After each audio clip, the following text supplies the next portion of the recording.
मुर्दों को मसीहा कर दिया। और एक अजीम बात एक शायर ने कही कि नामे मोहम्मद से खुशबुए वफा आती है, नामे मोहम्मद से खुशबुए वफा आती है, नामे मोहम्मद से खुशबुए वफा आती है, उनके रोजे से उम्मती उम्मती सदा आती है। नामे मोहम्मद से खुशबुए वफा आती है, उनके रोजे से उम्मती उम्मती सदा आती है। काश बैठे हम मदीने की गलियों में, काश बैठे हम मदीने की गलियों में, सुना है वहां जन्नत से हवा आती है, सुना है वहां जन्नत से हवा आती है। हज़रात गिरामी, आज की अज़ीमुश्शान महफिल, शादी की महफिल, और शादी के मौके पर ये जलसे मिलादुन नबी सल्लल्लाहु तआला अलैहि वसल्लम का इनेकाद किया गया। खुश नसीब है वो बाप और वो माँ कि जिन्होंने अपने बेटे की शादी के मौके पर ऐसी कुर्बानी दी है, यानी कि अपने जज्बात की,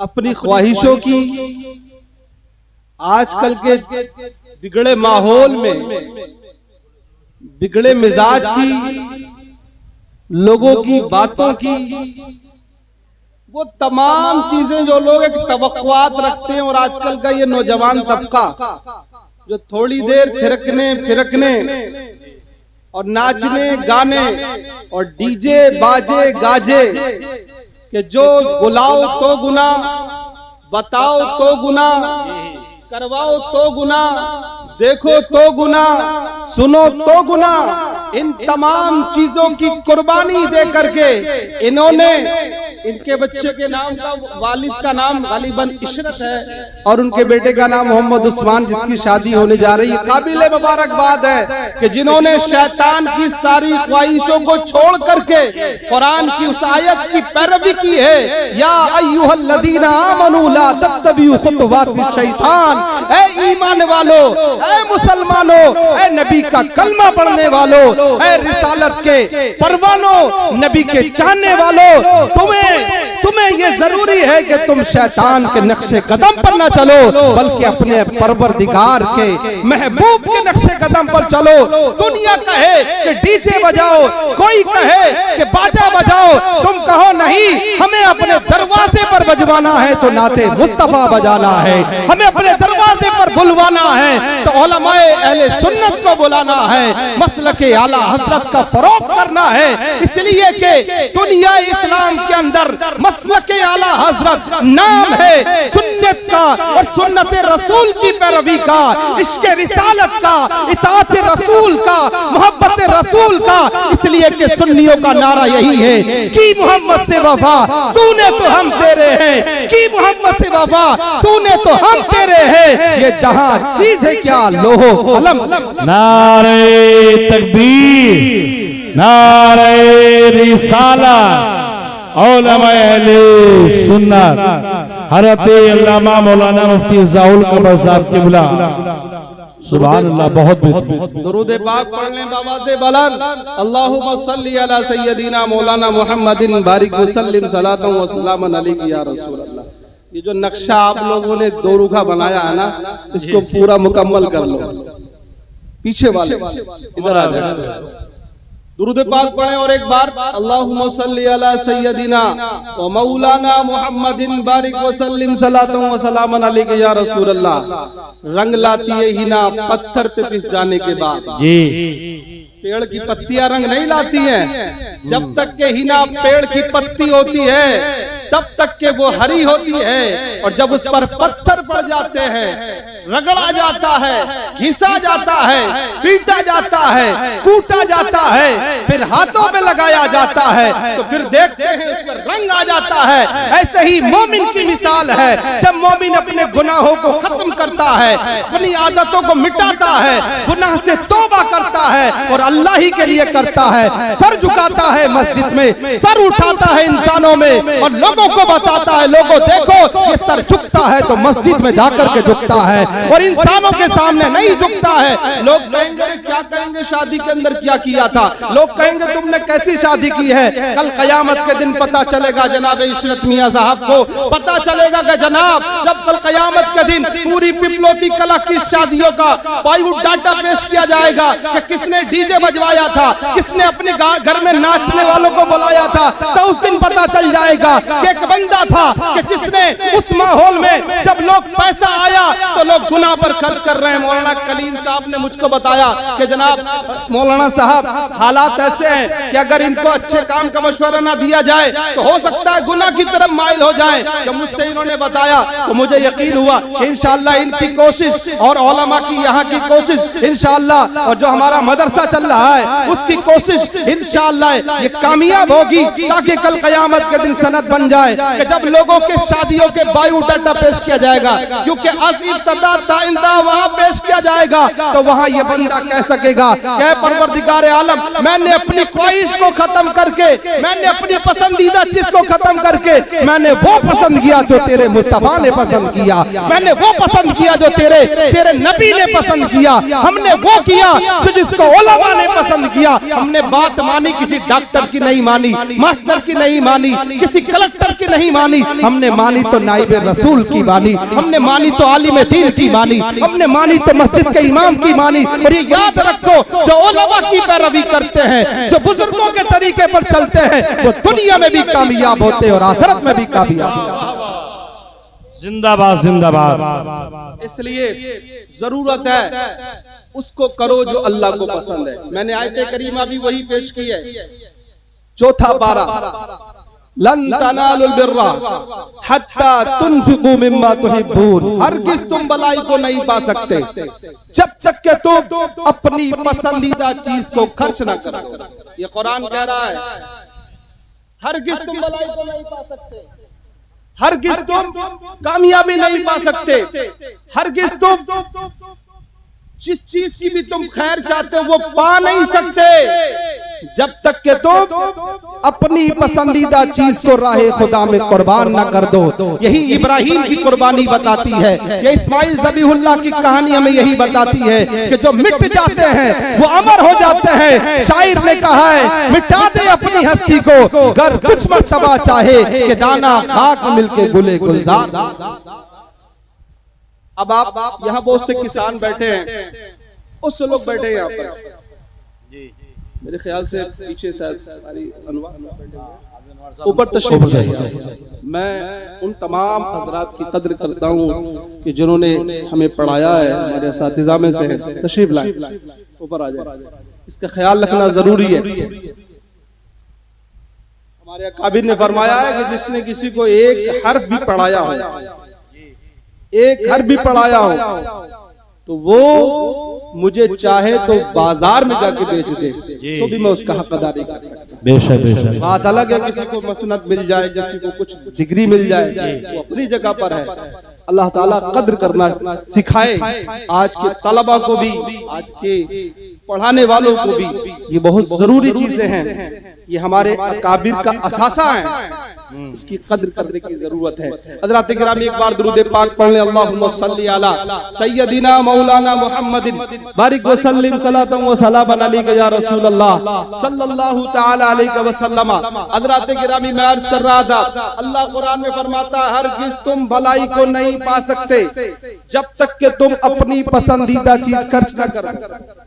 यही वजह थी हज़रत ज़ैद बिन हारिसा, अल्लाह के रसूल के सहाबी हैं, बारगाहे रिसालत में आते हैं। जब ये आयत नाजिल हुई तो कहा, या रसूल अल्लाह मेरा एक बाग है, मेरा एक बाग है,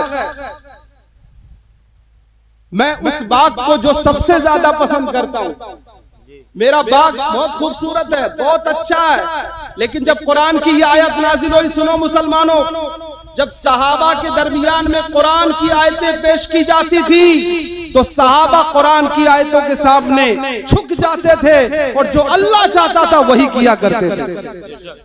हजरत ज़ैद आकर के अर्ज करते, या रसूल अल्लाह, मैं अपना पूरा बाग अल्लाह गिरा में सदका कर देता, पूरा बाग अल्लाह गिरा में सदका कर दिया।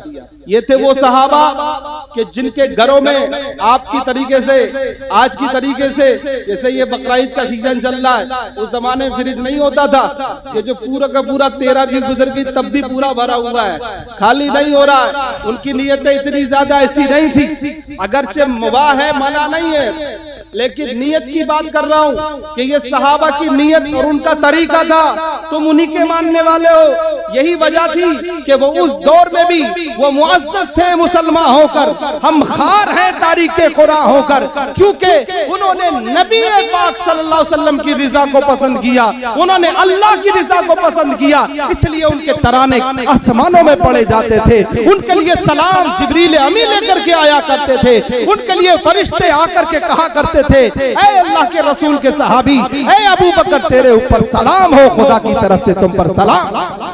बेशक बेशक। तो ये कब होता था? ये जब होता था कि जब वो कुर्बानियां पेश करते थे। इसलिए मैंने वो शेर पढ़ा, इसकी पूरी गम्माजी करता है, मिटा दे अपनी हस्ती को कर कुछ मर्तबा चाहे कि दाना खाक में मिलके गुले गुलजार होता है। हज़रात गिरामी, बगैर मेहनत के कुछ नहीं मिलता है। ये हुफ्फाज़ बैठे हैं, आप सोचते हो यार मौलाना हाफिज लोगों की बड़ी कदर की जाती है, लेकिन आपने इनके ये अभी इनके चेहरे और इनकी टोपियां और इनकी साड़ियां और इनके अच्छे कपड़े अभी देखे हैं, लेकिन आपको शायद मदरसों की वो रातें नहीं पता होंगी कि जिन रातों में बैठ करके जब पूरी दुनिया सोती है तो रात की तारीकी में ये अपने आप हिल हिल करके कुरान करीम को पढ़ते हैं और अपने सीने में बसाते हैं। जब फजर का वक्त होता है, आज तकरीबन लोग आज की रातों में 4.5 घंटे मुश्किल से सो पा रहे हैं। इन रातों के अंदर जब तुम सुबह फजर के वक्त सोते रहते हो तो उस वक्त ये कौम उठ करके काल अल्लाह और काल रसूल पढ़ा करती है। हज़रात गिरामी, कुछ न कुछ अपने आप को मिटाना पड़ता है, तभी कुछ दुनिया में मिलता है, बगैर मेहनत के कुछ नहीं मिलता है। एक मिसाल आपको गांव के हिसाब से देना चाहता हूँ, उससे बात जरूर समझ में आ जाएगी। ये बात समझ लें कि कुछ देने के बाद ही कुछ मिलता है। ये दुनिया का उसूल है, एक है फितरत, एक है कुदरत। फितरत का ये उसूल है, ये कानून है कि जैसा करोगे वैसा पाओगे। कुदरत खुदाबंदी रहम फरमा दे तो फकीर को अमीर बना दे, बादशाह को गरीब कर दे और गरीब को बादशाह बना दे, ये उसके करम की बात है। लेकिन उसूल फितरत कुछ ये है कि जैसा करोगे वैसा ही पाओगे, जैसी मेहनत करोगे वैसा सिला पाओगे। तो आपको एक मिसाल से इस बात को और अच्छे से समझ में बात आ जाएगी।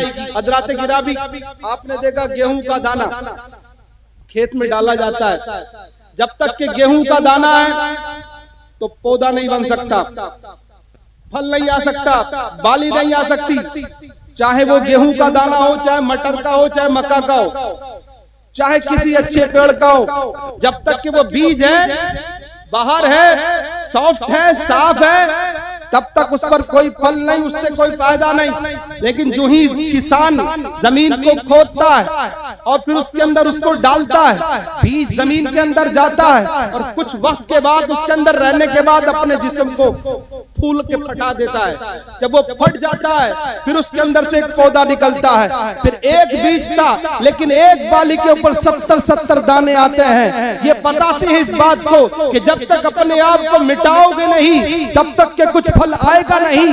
काम वाला जब तक के इंसान बनता नहीं है जब तक अपने आप को मिटाता नहीं है। इसलिए याद रखो, दुनिया में कामयाब होना है, दुनिया में कुछ निशान पाना है, दुनिया में कुछ तरक्की करना है, दुनिया में कुछ छोड़ करके जाना है, अपना नाम करके जाना है, तो याद रखो खाली रूटीन वाली जिंदगी से नहीं कि सुबह को बाजार गए, शाम को सामान लेकर के आ गए, घर गए या मकान पे गए, ये किया वो किया, नहीं। जब तक के तुम दुनिया के भी काम करो और दीन के भी काम करो, आखिरत के भी काम करो। जब मस्जिद से आवाजान की आवाज आए तो मस्जिद में नजर आओ, जब मदरसे से बुलाया जाए कि दीन के काम के लिए आओ तो वहां भी तावनु अलल बिर्रि वत्तक़वा के तहत खड़े हो जाओ। जब तुम हर मैदान में नजर आओगे जैसा कि सहाबाए कराम थे, जब उनको मस्जिद नबी में आवाज दी जाती थी, ऐ सहाबा आओ, जब उनको कहा जाता था हय्या अलस सलाह, तो सब बंदी करके नमाज के लिए खड़े हो जाते थे। लेकिन जब उनको कहा जाता था कि बदर के मैदान में तलवारों के साए में नेज़ों के सामने खड़ा होना है, तो वो नंगे हाथ ही खड़े हो जाया करते थे।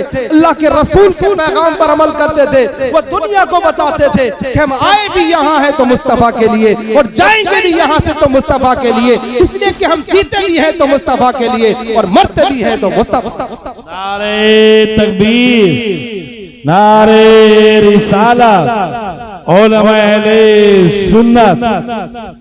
इसलिए याद रखो, अब तुम सोचो कि भाई दोनों हाथ में लड्डू आ जाए, इमाम साहब को बुला के दावत अच्छी वाली कर दें, फातिहा करवा दें और उनको रुखसत करके दरवाजे पे छोड़ के चले आए, नमाज पढ़ने मस्जिद में ना जाएं। ऐसा नहीं। आज का मुसलमान यही समझ रहा है, खासतौर पर मैं सुन्नी भाई में माजरत के साथ कहूंगा, आज हमारे यहाँ एक बहुत मसला ये चल गया है कि लोग आजकल फराइज पर नवाफिल को तरजीह देने लगे। फराइज पर नवाफिल और मुस्तहब्बात को, ये बात जहन में रखो और ये उलमा से सीख लो, समझ लो। फर्ज को हजारों नफल भी पूरा नहीं कर सकते। फर्ज फर्ज है, अल्लाह का फर्ज। एक नमाज के ऊपर 1 लाख फातिहा भी भारी नहीं हो सकती, बात ध्यान में रखें। अल्हम्दुलिल्लाह हम सुन्नी है, अहले सुन्नत व जमात है, लेकिन अब स्टेजों से ये बातें बताना जरूरी है। जिस तरह से हमारी कौम ने जुमेरात की फातिहा और शिरनी और ये लाजिम कर रखी है और नमाज का पता नहीं है। ये पता है कि हर जुमेरात को फातिहा होना है, लेकिन ये नहीं पता कि हर जुमेरात को नमाज भी पढ़ना है। याद रखो, जब तक के नमाजें तुम्हारी मुकम्मल नहीं होंगी, कोई नियाज मुकम्मल नहीं होगी। ये बात ज़हन नशीन कर लें। कोई रस्म, कोई भी रस्म, अगरचे वो मुबाह हो, अगरचे वो जायज हो, अगर कोई शख्स फराइज को छोड़ करके नवाफिल को करता है तो वो सब उसका मुअल्लक रहेगा, लटका रहेगा, काबिल कबूल नहीं होगा। आला हज़रत रज़ियल्लाहु ताला अन्हु की बारगाह में सवाल पेश किया गया कि हुजूर, एक बूढ़ी औरत है, वो हर साल 11वीं शरीफ की डेग बनवाती है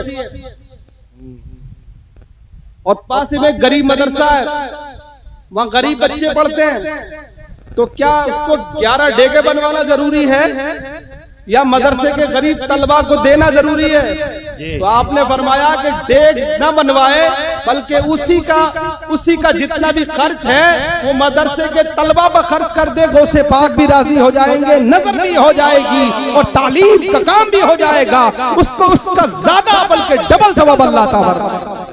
क्योंकि तालीम पर किया गया खर्च सबसे बेहतरीन सदका है। मैं ये रिवायत सुना करके ये बताना चाहता हूँ कि कुछ लोगों के सॉफ्टवेयर आजकल अपडेट नहीं होते, उलमा से पूछते नहीं है, जो दिमाग में बैठा है करना वही है, जहनों बैठा हकीका करना है, छोचक करना है, वलीमा करना है, इतना लंबा चौड़ा करना है, इतनी लंबी दावत करना है। मेरे भाई, चाहे शादियां हो, चाहे अकीके हो, तुम्हारी कोई रस्में हो, ये सब सुन्नत से मुताल्लिक है। इनके लिए जितनी तुम्हारी इस्तिताअत है उतना ही करो, उससे ज्यादा नहीं। आपको पता नहीं है, अल्लाहु अकबर, आप अगर हम शादी की महफिल है, यानी उस मौके पर अल्लाह और उसके रसूल का जिक्र हो रहा है, इसलिए मैं मुनासिब समझता हूँ बहुत मुख्तसर में आपको ये भी बता दूं कि शादियां कैसी होना चाहिए और मरासिब किस तरह से अदा करना चाहिए। अल्लाह के रसूल सल्लल्लाहु ताला अलैहि वसल्लम ने शादी के हवाले से फरमाया है कि सबसे अच्छी शादी वो है जिसमें सबसे कम खर्चा हो।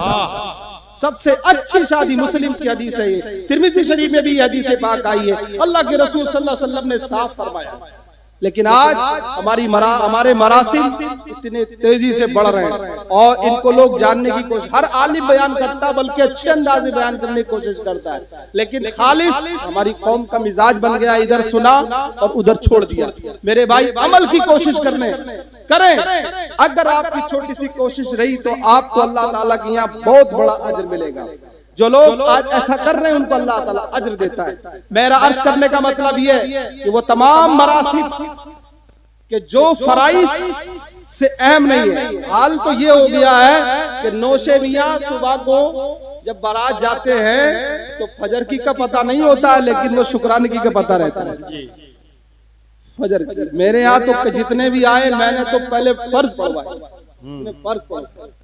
पहली बात तो कज़ा इतनी करे बैठे रहते हैं कि वो जितने भी नफल पढ़ेंगे वो भी कम पढ़ेंगे। हम मुखालिफ नहीं है, लेकिन बताना ये है कि उलमा से सीखें, तो फर्ज बहुत है। ऐसे ही बहुत से लोग होते हैं कि वो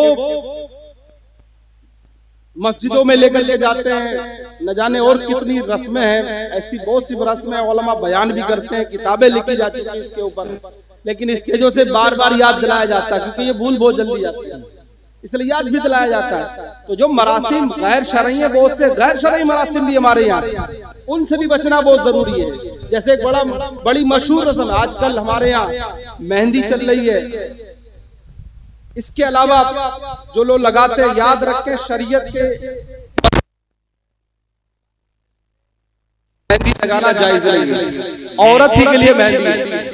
और जो रातों को ये पूरा रात जगा होता है, और ये सब रातों को जो करते हैं, ये इस तरह का रात जागना, अल्लाह का जिक्र करना, ये मजलिस सजाना, ये तो बहुत अच्छा काम है, क्योंकि अल्लाह और उसके रसूल का जिक्र हो रहा है। और इंशाअल्लाह एक एक अमल जितने उलमा आए इनकी नेकियों का सवाब, जितने सुनने आए इनका सवाब उस शख्स को मिलेगा जिसने ये महफिल सजाई, इसका सवाब उसे भी मिलेगा और उनके वालिदैन को भी मिलेगा, हत्ता कि उनके जितने लोगों की उन्होंने नियत की है मरहूमों की, उन तमाम को भी इसका सवाब। जितना कुरान पढ़ा जाएगा, जितनी नातें पढ़ी जाएंगी, जितने बयानात होंगे, इस तबाब का सवाब उसको मिलेगा। लेकिन मैं ये भी बता दूं, जितने आराम काम लोग करवाते हैं, इसका गुनाह भी उनको पड़ता है। अब चाहे वो हराम काम जिस शक्ल में हो, बाजा बजवाएं, या जो लोग ऐसा करवाते हैं, और जिन लोगों ने सोच रखा है, ये हमारे यहाँ ये जो रिवाज चला है, माशाल्लाह प्रोग्राम करा रहे हैं लोग, जलसा करा रहे हैं, बहुत अच्छा, अल्लाह ताला इसमें और लोगों को इसकी तरफ माइल फरमाए, हराम कामों से बचाए और नेक काम करने की तौफीक अता फरमाए। काबिल मुबारकबाद है यहाँ के उलमा की वो टीम जो इस पर मेहनत कर रही है, कि जो अल्लाह इनके और हौसलों को बुलंद फरमाए, क्योंकि एक बुराई खत्म होती है तो सैकड़ों को उसका फायदा मिलता है, और शैतान की कमर टूटती है। इसलिए हदीस पाक में आता है कि एक शैतान के लिए एक आलिम 1000 आबिदों से ज्यादा भारी होता है। इसीलिए होता है कि उलमा इतने सारे लोगों को बैठ के समझा तो रहे, बता तो रहे, और अभी अगर यहाँ पर वो मामला होता तो नौजवानों की पूरी थेड़ होती, यहाँ पर बड़ी भीड़ होती। अल्लाह रहम फरमाए। बहरहाल जिन्होंने अच्छी कोशिशें की है उनको अच्छा सवाब मिलता है, और उस अजर का सवाब मिलेगा। कुरान पाक में अल्लाह फरमाता है, फमन यअमल मिस्काला ज़र्रतिन खैरन यरा वमन यअमल मिस्काला ज़र्रतिन शर्रन यरा। जो जर्रे के बराबर अच्छा करेगा उसको उस जर्रे के बराबर बदला दिया जाएगा, और उसका वो बदला देख लेगा। जो जर्रे के बराबर शर करेगा उसको उसके जर्रे के बराबर उसका शर का बदला मिलेगा, और उसको क़यामत के दिन देख लेगा। इसलिए जो भी करना है अच्छे काम करो, जो भी करना है अच्छी बातें करो, अच्छी महफिलें मुनक्किद करो। हज़रात गिरामी इसकी जरूरत है, और ये याद रखे, हाथ पे हाथ धरने से नहीं होगा, कुछ करने से होगा। कुरान की आयत हमें बताती है, लन तनालुल बिर्रा हत्ता तुनफिकू मिम्मा तुहिब्बून। हरगिज़ तुम भलाई को नहीं पा सकते यहाँ तक के तो जो सबसे तुम्हारी पसंदीदा चीज है उसे अल्लाह की राह में खर्च ना कर दो। अल्लाह भी उसी वक्त मिलेगा जब तुम अल्लाह की तरफ दौड़ोगे, अल्लाह की तरफ मेहनत करोगे, अल्लाह की तरफ जुस्तजू करोगे, तब खुदा तक पहुंचोगे। मैं इसको समझाने के लिए एक रिवायत आपको सुना करके मैं अपनी बात को, अपनी गुफ्तगू को अपने आखिरी मोड़ की तरफ लाना चाहता हूँ, और ये बताना चाहता हूँ कि हजरत सैयदना इब्राहिम बिन आदम बलखी रहमतुल्लाहि तआला अलैह एक बहुत बड़े अल्लाह के वली हुए। ये शहंशाह बहुत बड़े बादशाह थे, बलख के बादशाह थे। रात अपने महल में आराम फरमाते, महर में आराम फरमाते, आवाज आती है छत से। आपने उस आवाज को सुना तो कहा कौन? जवाब मिला कि ऊंट वाला। कहा बादशाह की छत पर, महल की छत पर ऊंट का क्या काम? कहा मैं अपना ऊंट ढूंढ रहा हूँ। कहा ऊंट छतों पे नहीं मिलते। कहा फिर कहा? कहा ऊंट जंगलों में मिलते हैं। तो उसका जवाब था, वो जवाब सुने तो उसने कहा है बादशाह जिस तरह से ऊंट छत पर नहीं मिलते, ऐसे याद रखो खुदा भी नरम बिस्तरों पर नहीं मिलता है। खुदा भी नरम बिस्तर पर नहीं मिलता है। तुम चाहते हो कि बादशाह भी रहे, और मजे भी मिले, और तुम चाहते हो कि अल्लाह का नूर भी मिल जाए, अल्लाह के जलवे भी मिल जाए, तो याद रखो अगर अल्लाह के जलवे हासिल करना है, नूर हासिल करना है, कुर्बे खुदाबंदी हासिल करना है, तो तुमको महलों से निकलना होगा। बादशाह की बात समझ में आ जाती है। इब्राहिम बिन अदहम उसी वक्त सल्तनत को छोड़ करके आप अल्लाह की राह में निकल जाते हैं और इतनी इबादत करते हैं, इतनी इबादत करते हैं, इतनी खुदा की याद करते हैं कि वो दिन दुनिया ने देखा। एक दिन दरिया के किनारे बैठे हुए थे, आपकी सल्तनत के ताजिर गुजर रहे थे और कहा था इब्राहिम, ऐ सुल्तान इब्राहिम बिन अदहम, क्या मजा आया सुल्तानी छोड़ करके, क्या मिला बादशाह छोड़ करके, तुम्हें क्या मिला ये फकीरी में? आप बैठे हुए अपने कपड़े को गुदड़ी को सुई से सिल रहे थे। कहा कुछ मिला नहीं, बादशाह छोड़ करके, इतनी शान की जिंदगी छोड़ करके गरीबी की जिंदगी गुजार रहे हो, क्या मिला?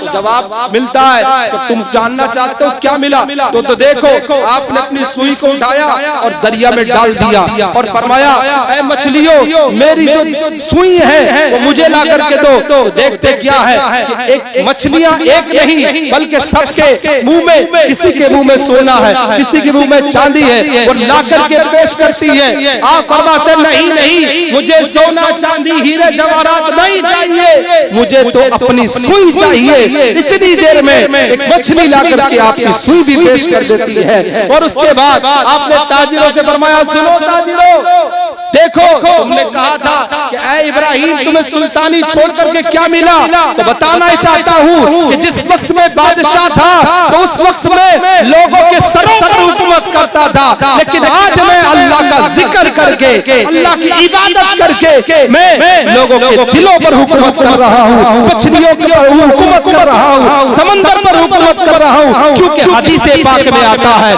अल्लाह का महबूब फरमाता है, रसूल गिरामी सल्लल्लाहु अलैहि वसल्लम का इरशाद है, बन कान अल्लाहु ला, जो अल्लाह का हो जाता है अल्लाह उसका हो जाता है, और जिसका अल्लाह हो जाता है उसका सब कुछ।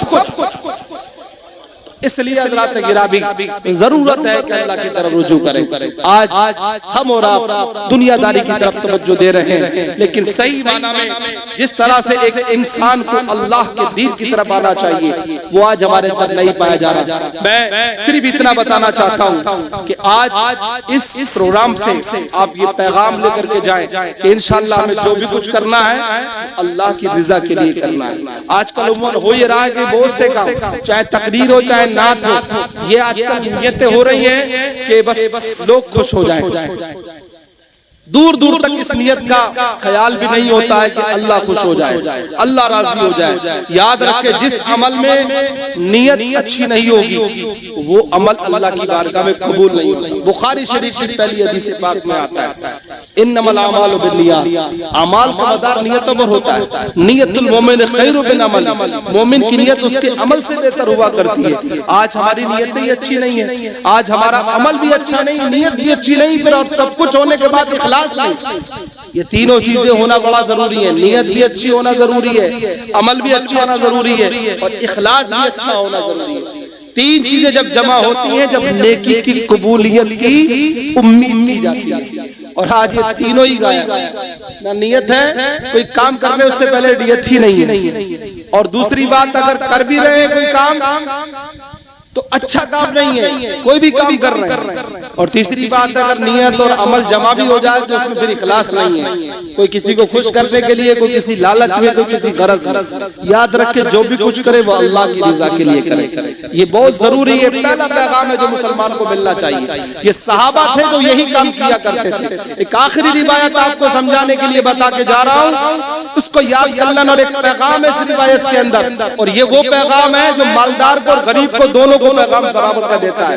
हुजूर पाक अलैहिस्सलाम के जमाने में एक सहाबी है हज़रत अबू दुजाना रज़ी अल्लाह ताला, सरकारे दो आलम सल्लल्लाहु अलैहि वसल्लम की बारगाह के गरीब सहाबी। इनके पड़ोस में एक यहूदी रहता था। उस यहूदी के घर में एक दरख्त था खजूर का, उस पर फल आता यानी खजूर होती, और सुबह को जब हवा चलती तो पक्के खजूर गिर जाते, तो हजरत अबू दुजाना के आंगन में गिरते। हजरत अबू दुजाना रोजाना फजर की नमाज सलाम फेरते ही पढ़ के आते और अपने घर जल्दी से जाते और उन खजूरों को समेटते और यहूदी घर पहुंचा देते। एक दिन, 2 दिन, 3 दिन तक का फाका हो जाता, लेकिन कभी अबू दुजाना सहाबी अपने मुंह में और अपने बच्चों के मुंह में वो खजूर नहीं रखते। सिलसिला चलता रहा। जो सहाबा थे उनको ये बात का इल्म नहीं था कि ये सहाबी क्यों जाते हैं। उनके दिल में ख्याल आया, उसने उन्होंने हुजूर की बारगाह में शिकायत रख दी कि या रसूल अल्लाह, ये अबू दुजाना सहाबी हैं, ये बहुत जल्दी सलाम फेरते घर चले जाते। आकाए करीम सल्लल्लाहु अलैहि वसल्लम का तरीका रहा कि कोई किसी की शिकायत करता तो हुजूर अलैहिस्सलाम की शिकायत पर उसको डांटते नहीं थे, बल्कि उसकी तहकीक करते। यहाँ से ये भी सबक मिलता है कि जल्दी किसी की कोई शिकायत मिल जाए तो उसके पीछे नहीं पड़ना चाहिए। ये हमारे नबी का तरीका नहीं। जो गैबदार थे, जिनको अल्लाह ने इल्मे गैब दिया था, जो कि अताई, याद रखे हमारा अकीदा अहले सुन्नत जमात का ये है कि हुजूर को इल्मे गैब है लेकिन अताई है। वहाबिया दयाबना उसके कायल ही नहीं है। जाती अल्लाह का है और अल्लाह के देने से मुस्तफा का है। और जब खुदा देने वाला है, मुस्तफा लेने वाला है, तो पेट में दर्द सिर्फ पूरी दुनिया में जिन्हीं चंद फिरकों के दिल में होता है कि जिनको ये लगता है कि कितना दे दिया। हम तो इस पर यकीन रखते हैं, वला सौफ यूती का रब्बू का फतरदा इन्ना आतैना कल कौसर। ये कुरान में अल्लाह फरमा रहा है कि जिसकी कोई लिमिट नहीं है, महबूब इतना देंगे कि तुम राजी हो जाओगे। जब अल्लाह ने देने का वादा किया है तो ये बीच के लोग डरते क्यों है? जब अल्लाह को पता है कि वो देने वाला कितना है, वो लेने वाला जाने, देने वाला जाने। हम उस मुस्तफा पर यकीन रखते हैं, उस मुस्तफा की बात कर रहे हैं, उस पैगंबर की बात कर रहे हैं। सरकार की बारगाह में कोई शिकायत होती तो सरकार दो आलम सल्लल्लाहु अलैहि वसल्लम शिकायत की वजह से किसी को डांटते नहीं थे, किसी के बारे में बुरा हुक्म नहीं लगाते थे। आज ये जानने की जरूरत है, एक कोई भी आदमी जिसके अमल भी गलत, जिसकी जबान भी गलत, जिसका तरीका भी गलत, एक अच्छे खासे मस्जिद के इमाम के बारे में जरा सी बात कह देता है, सबके लोग मान लेते हैं। याद रखो, कुरान कहता है इन जाअकुम फासिकुम बिनबइन फतबय्यनु, अगर तुम्हारे पास कोई फासिक खबर लेकर के आए तो जांच पड़ताल कर लो। आजकल ये मिजाज बन गया है कि बस किसी ने कुछ कह दिया, मस्जिद के इमाम साहब 20 साल के इमाम है और किसी बच्चे ने भी जाकर कह दिया तो लोग अरे हाँ हो सकता है ऐसा। ये क्या हम उसूल कुरान पर चल रहे हैं? नहीं, मैं बहुत मोटी मोटी सी बातें बता रहा हूँ, शायद समझ में आ जाए। कुरान ने ये कहा कि कोई शख्स जो अमल से गलत है, फासिक है, अगर वो कोई बात कह रहा है तो तहकीक कर लो, और जब तहकीक से साबित हो जाए तो जो साबित हो वो बात करो। ये नहीं है कि उसके खिलाफ खड़े हो जाए। ऐसे न जाने कितने हमने सुनने में आया, बहुत सी मस्जिदों में ऐसे इमाम साहब ने बात नहीं मानी तो नमाज पढ़ना छोड़ दी। इमाम साहब ने किसी दिन फातिहा नहीं घर पकड़ने टाइम से गए तो नाराज हो गए। मालूम है आपको मसला? इमाम के पीछे नमाज पढ़ना उस वक्त तक आप बंद नहीं कर सकते जब तक के इमाम के अंदर आप कोई शरई कमी बयान न कर दें। और वो भी वो शरई कमी, वो भी शरीयत की वो कमी जो कबीरा गुनाह पर दलालत करती हो, या ऐसा गुनाह कि जिससे फसाद फैलने का अंदेशा हो, या ऐसा गुनाह कि जो मुताद्दी हो, वो गुनाह अगर इमाम करे तो फिर उसके पीछे नमाज नहीं पढ़ी जा सकती। और जो नहीं फातिहा पढ़ने नहीं गए, बात नहीं मानी, तो ऐसे नहीं। अगर कोई शख्स ऐसा शख्स नमाज पढ़ना भी छोड़ता है तो वो मुस्तकिल गुनाहगार है। अगर अपनी अलग पढ़ रहा है तो डबल गुनाहगार है, जमात छोड़ने का और इमाम से नाराज होना। ये मैं बात इसलिए कह रहा हूँ कि आजकल जिसे देखो वो अपनी डबली बजा रहा है, जिसकी बात नहीं मानी गई वो नाराज होकर बैठा। इसलिए कहना ये है, ये बहुत ऐसी बातें हैं कि इससे फसाद फैलता है। इस फसाद को रोकने की जरूरत है। अर्ज करने का मतलब ये है, हाँ इमाम की भी जिम्मेदारी है कि अगर कोई टेढ़ा हो तो उसको सीधा करने की कोशिश करे। ये नहीं है कि नाराज है तो नाराज रहना। उसूल ही नहीं पता रह गया हमारी कौम के लोगों को। मालूम है आपको, लोग बोल चाले बंद कर देते हैं, 1 दिन 2 दिन नहीं, 1 साल 2 साल 10 साल तक बंद रखते हैं। पता है आपको अल्लाह के रसूल का पैगाम क्या है? पैगंबर आज़म मोहम्मद अरबी सल्लल्लाहु अलैहि वसल्लम ने इरशाद फरमाया, अगर 3 दिन से ज्यादा 2 मुसलमानों की बोलचाल बंद है, फलैसा मिन्ना, वो हम में से नहीं है। वो नेता हो सकता है, वो बहुत बड़ा आदमी हो सकता है, वो कुछ भी हो सकता है, वो घर का मुखिया हो सकता है, लेकिन वो मुसलमान नहीं। अल्लाह के रसूल अगर 2 दिन तक बोलचाल बंद, 3 दिन से ज्यादा बोलचाल बंद हो जाती है तो हुजूर फरमाते वो हम में से है ही नहीं। आप बने फिर रहे जनाब, हम तो अरे हम तो 30 साल से उसकी चौखट पे नहीं गए। मालूम है? ऐसे लोगों के लिए मैं हदीस सुनाता हूँ, अल्लाह के रसूल फरमाते ला यदखुलुल जन्नत कातिउन, जन्नत में कता करने वाला, रिश्तों को तोड़ने वाला जन्नत में दाखिल नहीं हो सकता। जो लोग रिश्तेदारियों को तोड़ते हैं, जो आपस में लड़ाइयां लड़वाते हैं, जो खानदानों के बंटवारे करते हैं, जो छोटी छोटी सी बातों के ऊपर नाराज होकर बैठ जाते हैं, जो शादियों के मौके पर खुशामदों के आदी हो चुके हैं कि फला बुलाने आएंगे, फुप्पो बुलाने आएंगी, खाला बुलाने आएंगी, फला को राजी किया जाएगा, चच्चा को राजी किया जाएगा। याद रखो, एक मुसलमान की खुशी में शरीक होना मुसलमान होने की पहचान है। अल्लाह के रसूल ने फरमाया तुम्हारे ऊपर हक है तुम्हारे मुसलमान भाई का। अगर तुम्हारे पड़ोस में कोई मुसलमान है और उसके घर में खुशी है तो तुम्हारे ऊपर जरूरी है कि तुम उसके घर में जाओ, उसे मुबारकबाद पेश करो। उसका बच्चा तरक्की करता है तो मुबारकबाद पेश करो। उसके घर में गम आता है तो उसके गम में शिरकत करो। उसके घर में मैयत होती है तो उसके जनाजे में शिरकत करो। ये मुसलमान का हुकूक है, अल्लाह के पैगंबर के अहकाम है। अगर तुम इन पर अमल नहीं करते हो तो तुम मुसलमान कहलाने के हकदार नहीं। हज़रत गिरामी वो तमाम बातें हैं, अगर इन सबको देखा जाए तो बहुत अहम बातें। तो मार्ज ये कर रहा था कि बगैर तहकीक के किसी की कोई शिकायत हो तो शिकायत पर कान न धरा जाए, बल्कि उसको तहकीक किया जाए। वाक़ियों को मुकम्मल करता हूँ। अल्लाह के रसूल सल्लल्लाहु अलैहि वसल्लम की बारगाह में जब ये बात पहुंची कि अबू दुजाना सहाबी हैं, बहुत जल्दी अपने घर चले जाते हैं, हुजूर ने पाक अलैहिस्सलाम ने एक दिन उनको किसी वक्त में रोका और फरमाया मेरे सहाबी ये बताओ तो सही क्या मामला है, क्यों इतनी जल्दी घर जाते हो? अर्ज करने लगे या रसूलल्लाह बताता तो नहीं लेकिन आपका हुक्म है तो बता देता हूँ। या रसूलल्लाह बात दरअसल ये है, बात मेरी गुर्बत की है। मामला ये है कि मेरे पड़ोस में एक यहूदी का मकान है, उस घर के अंदर एक खजूर का पेड़ है। वो रात भर जब हवा चलती है तो उससे पके खजूर गिर जाते हैं जो अबू दुजाना के आंगन में गिरते। या रसूलल्लाह कभी एक दिन होता है खाना नहीं बनता, कभी 2 दिन होते खाना नहीं बनता, बच्चे भूखे सो जाते हैं। या रसूलल्लाह भूख बड़ी दीवानी होती है, भूख का कोई चेहरा नहीं होता है। या रसूलल्लाह इसलिए अबू दुजाना डरता है कहीं ऐसा ना हो मेरे बच्चे रात को जो भूखे सोए हैं सुबह को उठे और उनको भूख परेशान करे, शैतान बहकाए और अबू दुजाना के बच्चे हराम की खजूरें उठा करके अपने मुंह में रख ले। या रसूल अल्लाह मुझे ये गवारा नहीं है मेरे बच्चे भूखे रह करके सो जाएं, मेरे बच्चे भूखे मर जाएं। अबू दुजाना तो ये गवारा है, लेकिन हराम की खजूर मेरे बच्चे के पेट में चली जाए। या रसूल अल्लाह आपकी तालीम, आपके दीन की तालीम के मुताबिक मुझे ये कभी गवारा नहीं है। सुनो मुसलमानों, जिनके घर भरे हुए हैं, जिनकी कोठियां भरी हुई है, जिनके बैंकों में पैसे पड़े हुए हैं, जिनके पास अनाप शनाप दौलत है, लेकिन आज भी उनके अंदर ये मिजाज नबवी नहीं है, आज भी ये मिनहाज नबूवत नहीं पाया जाता, आज भी ये मुसलमानी अंदाज नहीं पाया जाता। आखिर तुम्हें हो क्या गया? ये उस गरीब सहाबी की शान है कि जिस गरीब के घर में 3 दिन तक खाना नहीं बनता, फिर भी वो अपने बच्चों को हराम का एक दाना खिलाना नहीं पसंद करता। लेकिन आज का कहलाने वाला मुसलमान यूं तो कहने को गाड़ियां भी है, यूं तो कहने को उसके घर में सब कुछ है, लेकिन फिर भी हराम हलाल की तमीज नहीं करता। हराम मिल जाता है तो हराम खिला देता है, हलाल मिल जाता है तो हलाल खिला देता है। जब मुस्तफा की बारगाह में तुम्हें खड़ा होना नहीं है, कल मैदान महशर में पहुंचना नहीं है। याद रखो इब्तिदा ता इंतहा अव्वलीन ता मुताखिरीन, सबके सब कल क़यामत के दिन जमा होंगे और हर शख्स को इसका हिसाब देना पड़ेगा, क्योंकि अल्लाह के रसूल फरमाते हैं कुल्लुकुम राइन मसूलन रियायतिही। अल्लाह के रसूल फरमाते हैं तुम में से हर शख्स कल क़यामत के दिन मसूल होगा और उससे अपनी रियाया के बारे में सवाल किया जाएगा। इसलिए डरो खुदा से, अपनी औलादों को चाहे भूखा रखो लेकिन एक भी दाना, एक भी कतरा उनके मुंह में हराम का न जाने पाए, क्योंकि यही नबी की पैरवी है, यही नबी का पैगाम है, यही इस्लाम की तालीम है। इस्लाम मजहब ये सिखाता है कि हराम हराम है, अल्लाह ने हराम में बरकत नहीं रखी है, अल्लाह ने हलाल।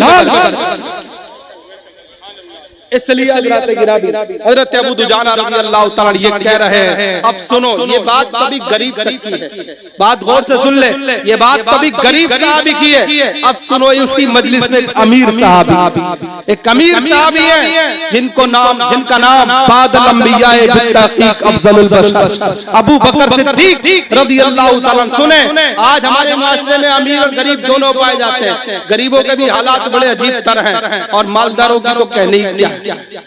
उन्हें सिर्फ अपनी परवाह है, दूसरे का चाहे कुछ भी हो जाए इसकी परवाह नहीं है। नाम और शान के लिए तो न जाने कितना खर्च कर देंगे, और अगर बात आ जाए किसी गरीब की मदद करने की तो कहते हैं ही नहीं, बड़े हालात खराब हैं, बड़े परेशान हैं। और बात आ जाए अभी नाम पर खर्च करने की तो सब नेता बने घूमते हैं, ये हमारा नाम बहुत हो जाएगा, ये सब करते हैं। सुने सहाबी, मैं 2 सहाबा की बात कर रहा हूँ, ये गरीब सहाबी है, ये गरीब सहाबी है, तो वो उनका अंदाज है शान कितना निराला है। और अब सुने अमीर सहाबी की, उसी मजलिस में हजरत अबू बकर बैठे हैं। हजरत अबू बकर ने जब सुना कि अबू दुजाना जैसा सहाबी, गुर्बत का हाल ये है कि 3 दिन तक फाका है, फिर भी घर के अंदर फाका होने के बावजूद भी वो खाने की वजह से अपने बच्चे को हराम नहीं खिला रहे हैं। हजरत अबू बकर उठते हैं और यहूदी के घर पहुंच जाते हैं और कहते हैं, यहूदी बता तेरे पेड़ के पैसे कितने हैं, तेरा दरख्त कितने का है, आज जितने दाम बताएगा अबू बकर,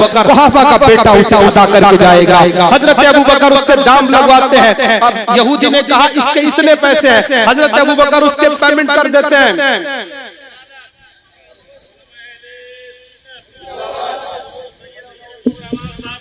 जिंदाबाद जिंदाबाद।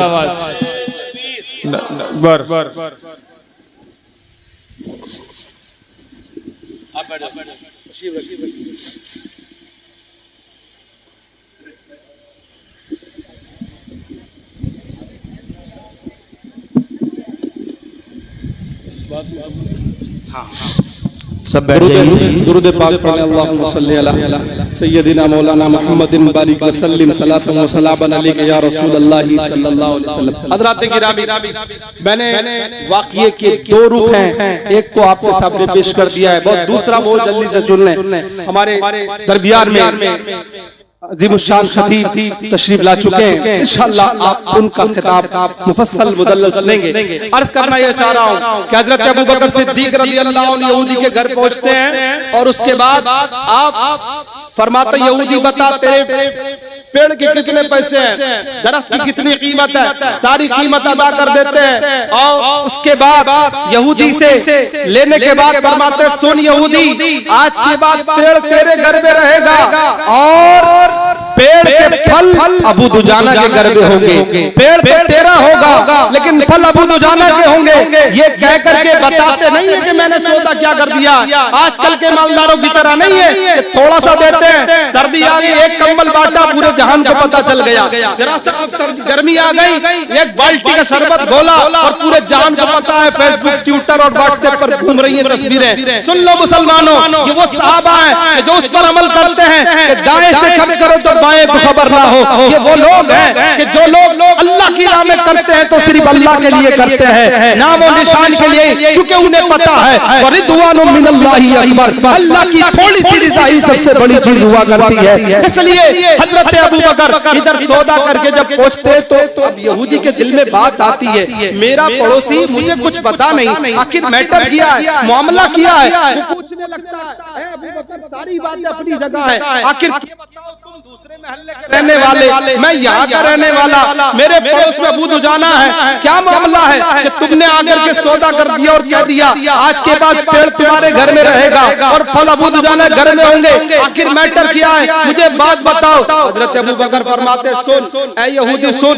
क्या तुझे पता नहीं है अबू दुजाना रोजाना अपने दामन में तेरी खजूरें समेट के लाते हैं, सुबह तुझको देते। कहा हाँ मैं रोज देखता हूँ अबू दुजाना रोजाना अपने घर से खजूरें लेकर के आते हैं और सुबह मुझको दे देते हैं। तो फरमाया कि तुझे पता नहीं है किस वजह से? कहा हाँ इसकी वजह ये है कि दरअसल अबू दुजाना का घर में फाका होता है, बच्चे भूखे सोते हैं, लेकिन इसके बावजूद ईमान पक्का होने की वजह से, ईमान पुख्ता होने की वजह से, इस्लाम और शरीयत पर अमल होने की वजह से, तरीक़े मुस्तफा पर अमल करने की वजह से, इताअत मुस्तफा की वजह से अबू दुजाना का जज्बा ईमान ये है कि भूखा रहना गवा रहा है लेकिन हराम का लुक़मा न खुद खाना गवा रहा है न बच्चों को खिलाना गवा रहा है। इस वजह से अबू दुजाना बताते भी नहीं, इसलिए कि गुर्बत को छुपाना भी ये नबियों का तरीका रहा है, ये गुलामान मुस्तफा का तरीका रहा है। अपनी गुर्बत को छुपा लिया, दुनिया को बताया नहीं। आज की तरह नहीं कि सर में दर्द हो गया तो पूरे जहान को पता चल गया।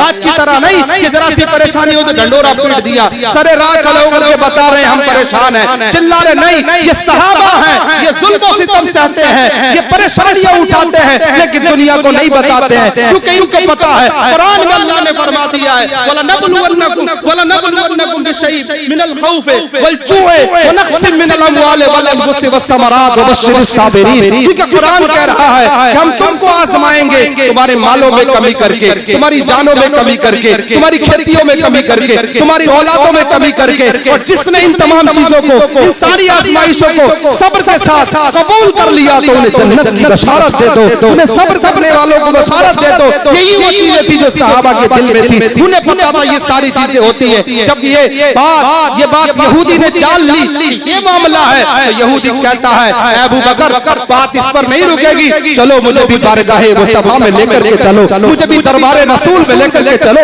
मुझे भी बारगाहे रसूल में लेकर के चलो। और यहूदी वहां पहुंचता है और कहता है जब अबू दुजाना के ईमान का ये आलम है तो अबू बकर का क्या आलम होगा, उस्मान का क्या आलम होगा, हैदर कर्रार का क्या आलम होगा, उमर इब्ने खत्ताब का क्या आलम होगा।